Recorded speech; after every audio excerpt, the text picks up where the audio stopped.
Happy Thanksgiving day প্রায় 400 বছর আগে থ্যাঙ্কসগিভিং ডের সূচনা হয়েছিল। এখনও আমেরিকানরা যথাযোগ্য মর্যাদার সঙ্গে দিনটি পালন করে আসছে। দিনে দিনে যেন এই দিনটির ব্যাপ্তি আরও বেড়েই চলেছে। থ্যাঙ্কসগিভিং ডের অর্থ হল ঈশ্বরের কাছে ধন্যবাদ ও কৃতজ্ঞতা প্রকাশ করা। নিজের খাবার এক সহভাগিতায় অন্যের সঙ্গে আহার করা। 1620 খ্রিস্টাব্দে প্লিমথ অভিযাত্রীর একটি দল মেফ্লায়ার, নিনা এবং পিন্টা নামে 3টি জাহাজে করে আমেরিকার পথে রওনা দেয়। স্বধর্ম পালনের জন্য নিজ দেশে নির্যাতিত এবং নিগৃহীত এই দলটি ছিলেন স্যাপারিস্ট নামে একটি ধর্মপ্রচারক দল। ইংল্যান্ডে তাদের জীবনধারণ কঠিন হয়ে পড়ে, তাই তারা ইংল্যান্ড ছেড়ে পৃথিবীর বিভিন্ন দেশে চলে যায়। প্রথমে এই দলের একটি অংশ হল্যান্ডে আসে। সেখানে তারা জীবনে নিরাপত্তা খুঁজে পায়নি, তাই তারা ধর্মপ্রচার এবং জীবনে নিরাপত্তার জন্য একটি দেশ খুঁজতে থাকেন। তারা নব্য আবিষ্কৃত এবং প্রাকৃতিক সম্পদে পরিপূর্ণ দেশ আমেরিকার উদ্দেশ্যে পাড়ি জমান। তাদের পিলগ্রিম বা তীর্থযাত্রী বলা হয়। এই তীর্থযাত্রীদের সঙ্গে দক্ষিণ পশ্চিম ইংল্যান্ড এবং হল্যান্ড থেকে কিছু ভাগ্যান্বেষী ব্যক্তি আমেরিকায় আসেন। আমেরিকার ম্যাসাচুসেটস স্টেটের প্লিমথ বন্দরে অবতরণ করেছিল বলে তাদেরকে প্লিমথ অভিযাত্রী বলে অভিহিত করা হয়।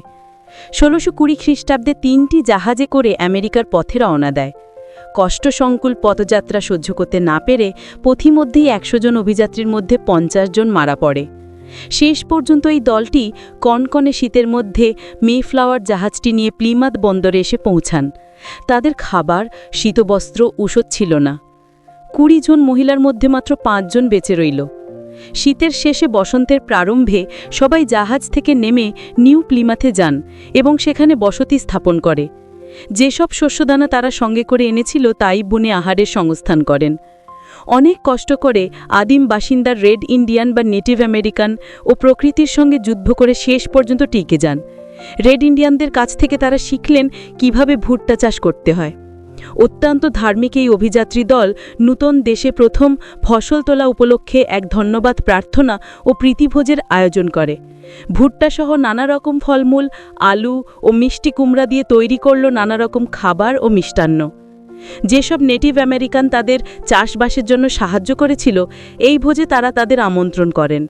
নেটিভ আমেরিকান দলের দলপতি কিং নেসেসয়েড 90 জন সঙ্গী নিয়ে এই ভোজে অংশগ্রহণ করেন। তিনি একটি বিশাল আকার টার্কি ও একটি বুনো মোরগ সঙ্গে করে এনেছিলেন। সঙ্গে সঙ্গে টার্কি রোস্ট করে পরিবেশন করা হয়। 1789 খ্রিস্টাব্দে 26 নভেম্বর প্রেসিডেন্ট জর্জ ওয়াশিংটন জাতীয় পর্যায়ে থ্যাঙ্কসগিভিং ডেকে স্বীকৃতি দেন। 1863 খ্রিস্টাব্দে প্রেসিডেন্ট আব্রাহাম লিঙ্কনকে এই দিনটিকে প্রথমবারের মতো ছুটির দিন হিসেবে ঘোষণা করেন। 1941 খ্রিস্টাব্দে প্রেসিডেন্ট রুজভেল্ট নভেম্বর মাসের 4র্থ বৃহস্পতিবার থ্যাঙ্কসগিভিং ডে হিসেবে পালিত হবে বলে বিলে স্বাক্ষর করেন। সেই থেকে প্রতি বছর নভেম্বর মাসের 4র্থ বৃহস্পতিবার থ্যাঙ্কসগিভিং ডে হিসেবে পালিত হয়ে আসছে। প্রথম থিসলনিকীয় 5:16 থেকে 18। সতত আনন্দ করো, অবিরত প্রার্থনা করো, সর্ববিষয়ে ধন্যবাদ করো, কারণ খ্রিস্ট যিশুতে ইহাই তোমাদের উদ্দেশ্যে ঈশ্বরের ইচ্ছা। আমিন।